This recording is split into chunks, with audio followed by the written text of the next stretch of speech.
পিঠাটা অনেক সুন্দর হয়েছে, অনেক সুন্দর হয়েছে পিঠাটা। অনেক চেষ্টার পর পিঠাটা এইরকম হইল। অনেক চেষ্টার পরে পিঠাটাকে সুন্দর করে বানানো হইল।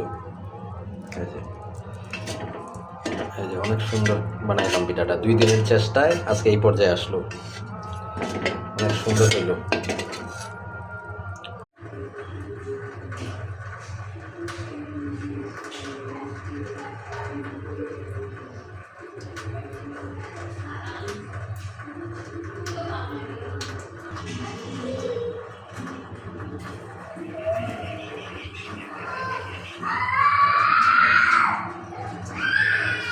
বিবাহিত হইয়াও নিজের হাতে পিঠা বানানো লাগতেছে। বউ ঝগড়া করছে তাই নিজের হাতে পিঠা বানায় খাইতেছি, কিছু করার নাই।